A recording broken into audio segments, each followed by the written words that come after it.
आज के वीडियो में हम लोग जानेंगे क्लास 9th के न्यूमेरिकल्स क्वेश्चंस के बारे में। इसके पहले हमने जो इम्पोर्टेंट फार्मूला थे कुछ हम पहले ही सिद्ध कर चुके हैं।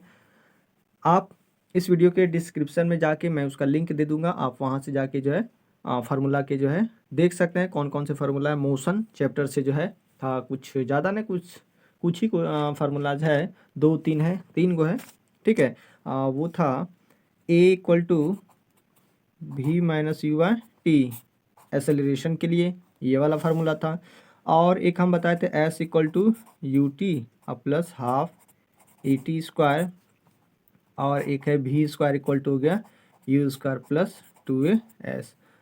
ओनली यही 3 फार्मूलाज हैं क्लास 9th के मोशन चैप्टर में। मेरे ख्याल से ये काफ़ी हैं। अगर ये तीनों आप जान गए तो आई थिंक कि आप बहुत कुछ जो है कर सकते हैं इस लेसन में, वो भी न्यूमेरिकल के साथ। तो न्यूमेरिकल बनाने के लिए सबसे जो आसान ट्रिक है, इसमें मैं विस्तार से आपको एक वीडियो बना के उस पर मैं बता दूंगा। फिलहाल क्या है कि न्यूमेरिकल को जो है बनाने के पहले आप टोटल फार्मूला, उस चैप्टर में जितने भी फार्मूलाज हैं उनको आप रट लें, याद कर लें, समझ लें, गेट बाय हेड कर लें। जो आप समझ रहे हैं वो कर लीजिए, उसको याद रखना है, ठीक है। और उनमें आए लेटर्स जो भी है, जैसे ए हुआ तो ए का मतलब क्या हुआ, भी है तो भी का मतलब क्या हुआ, एस है तो एस का मतलब क्या, उन सारे लेटर्स के मीनिंग को समझें, उसके बाद जो है चैप्टर में आ जाए, ठीक है। तो यहाँ पे ये पहला क्वेश्चन है न्यूमेरिकल का, मोशन चैप्टर, ठीक है, आंकिक प्रश्न है।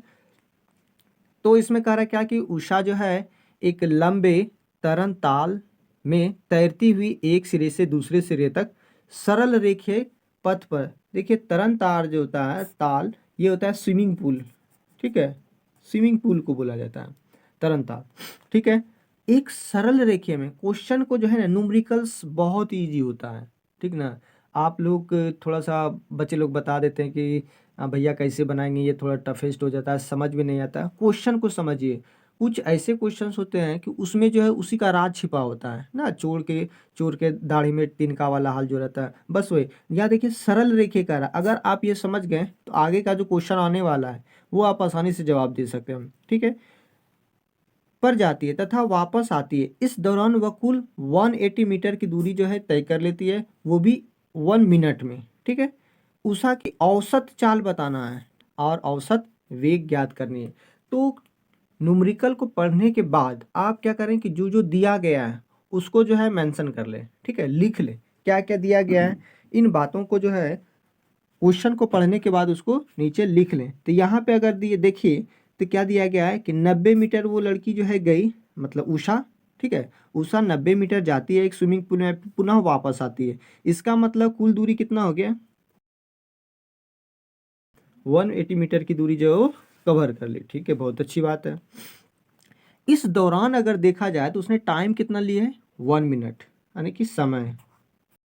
चलिए इसको सेकेंड में कन्वर्ट कर लेते हैं, तो 60 सेकेंड हो गया, ठीक है। अब देखिए अगर क्वेश्चन को कह रहा है औसत चाल, तो चाल बराबर क्या होता है, दूरी बटे समय। तो औसत चाल बराबर क्या हो जाएगा, तो कुल दूरी बटे कुल समय। आ गया फार्मूला यहाँ पे काम, औसत चाल हमको निकालना है ना, इसलिए कुल दूरी बटे कुल समय, ये फार्मूला होता है औसत चाल के लिए। तो इनका यहाँ पे इस्तेमाल कर लेते हैं। इसका इस्तेमाल करने के बाद कुछ नहीं करना, देखिए उसने दूरी कितना तय किया है, 180 मीटर, क्योंकि वो गई 90 मीटर लंबी है, मतलब पूल है स्विमिंग पूल, उसमें गई फिर वापस भी आती है, तो मतलब 180 हो गया, 180/60, ये 3 टाइम्स में जो है कट हो गया, 3 मीटर पर सेकेंड। मतलब उषा की जो औसत चाल है, उषा की जो औसत चाल है वो 3 मीटर पर सेकेंड है। अब अगर फिर से क्वेश्चन को थोड़ा सा आगे लेके बढ़िए तो यहाँ पे कह रहा है क्या कि औसत वेग भी ज्ञात कीजिए, ये देखिए है ना, औसत वेग भी, औसत वेग भी पुनः, तो देखिए पुनः औसत वेग, औसत वेग, औसत वेग बराबर क्या होता है, फार्मूला विस्थापन बटे समय, विस्थापन बटे समय होता है ना। और हम आपको बताएं कि विस्थापन क्या चीज़ होती है, कि जैसे मान लीजिए ये, जैसे मान लेते हैं कि एक वस्तु है और यूं सीधा गया, स्ट्रेट है, एकदम बिल्कुल स्ट्रेट है, और ये पुनः अपने मार्ग में वापस आ गया, ठीक है। यहाँ से ये सीधा गया और ये पुनः जो है वापस आ गया, इसका विस्थापन क्या हो जाएगा, जीरो हो जाएगा। आप अगर किसी मार्ग पे चलते हैं, ठीक है, किसी मार्ग पे चलते हैं बिल्कुल स्ट्रेट, एक ही सीध में, एक ही डायरेक्शन में अगर आप जाते हैं और पुनः अपने मार्ग पे वापस आ जाते हैं उसी डायरेक्शन में, तो उसका विस्थापन क्या होता है, जीरो, ठीक है। उसका विस्थापन क्या हो जाएगा, जीरो हो जाएगा। तो यहाँ पे देखिए, अगर उषा की बात करें तो क्वेश्चन देखिए, सरल रेखीय है ना, एक सिरे से दूसरे सिरे सरल रेखीय पथ पर जाती है तथा वापस आ जाती है, ठीक है, जाती है और सीधा जो है वापस आ जाती है। इसका मतलब उसका विस्थापन क्या होगा, जीरो होगा। उसका विस्थापन क्या होगा, जीरो होगा। समझ में आया क्यों हुआ जीरो, जीरो होगा। और समय कितना दिया है, 60 सेकेंड। और किसी भी संख्या में अगर भाग करेंगे, सॉरी किसी भी जीरो में अगर किसी संख्या से डिवाइड करेंगे तो उसका मान होगा जीरो। औसत वेग हो गया 0 मीटर पर second. And this is your answer. आपका एक आंसर ये हो गया, ठीक है, और दूसरा आंसर ये हो गया।